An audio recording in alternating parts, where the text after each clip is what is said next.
এই যেখানে ঠাকুর দেখতে বেরিয়ে পড়েছে আর আমি ঘরে বসে বসে দেখো পার্সেল আনবক্স করছি। আর আমি অনেকগুলোই জিনিস অর্ডার দিয়েছিলাম, এখনও আমার আসা বাকি আছে। তারপর দেখো মানে আমার মতো এরকম তোমরা কে কে আছো বলবে, মানে নিজের ধৈর্য এতটাই কম যে আমি দেখো টেপটাকে খুললামই না, মধ্যিখান থেকে কেটে দিয়েছি, মানে আমার এত ধৈর্য কম।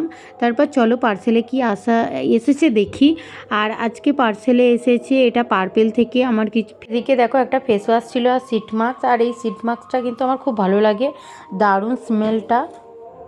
গুডভাইসের এই ফেস ওয়াশটা নিয়ে তো আর কিছু বলার নেই। এখানে সবাই মহালয়া থেকে ঠাকুর দেখতে বেরিয়ে পড়েছে আর আজকে ষষ্ঠীর দিন এসে এখনও আমার সাজ কমপ্লিট হয়নি। দেখো মেহেন্দি করতে বসেছি, তাই কিন্তু মাপিকে ডেকে নিয়েছি, যে ও কিন্তু একটু মেহেন্দি ভালোই ডিজাইন করে, তাই ওকে ডেকে নিয়েছি। আমি কিন্তু একদমই পারি না ডিজাইন করতে, আর ও কিন্তু যতবার আমি মেহেন্দি করি ওই বেশি করে দেয়। মেহেন্দি করতে করতে দেখো আবারও একটা পার্সেল চলে এসছে, আর এটা এখন মিশোতে এত ছাড় দিচ্ছে, পুরো 70% ছাড় দিচ্ছে, আর ফ্লিপকার্টেও কিন্তু সেরকম অফার আছে। আর দেখো কি এসেছে, চলো পার্সেলটা আনবক্স করি।